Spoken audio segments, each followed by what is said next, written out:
मूर्तिजापूर जवळ राष्ट्रीय महामार्गावर हॉटेल व्यास समोर झालेल्या अपघातात एक जण घटनास्थळी ठार झाला तर एकाची प्रकृती चिंताजनक असल्याची माहिती आहे। सदर अपघात 18 ऑगस्ट रोजी सायंकाळी 5:45 दरम्यान घडला। महाराष्ट्र राज्य मार्ग परिवहन महामंडळाच्या बुलढाणा नागपूर MH20GC 2594 या क्रमांकाच्या बसनं दुचाकीला जबर धडक दिली।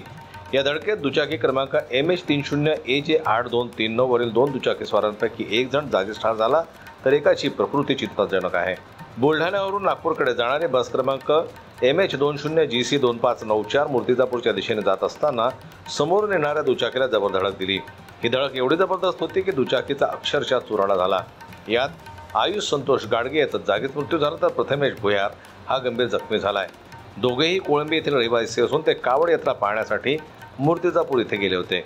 प्रथमेश भुयार हा गंभीर जखमी असल्यानं विदर्भ रुग्णवाहिकेचे चालक मोहम्मद रेहान, सेनापती शेवतकर व 108 क्रमांकाच्या रुग्णवाहिकेने लक्ष्मीबाई देशमुख उपजिल्हा रुग्णालयात मूर्तिजापूर येथे उपचारासाठी दाखल करण्यात आलं।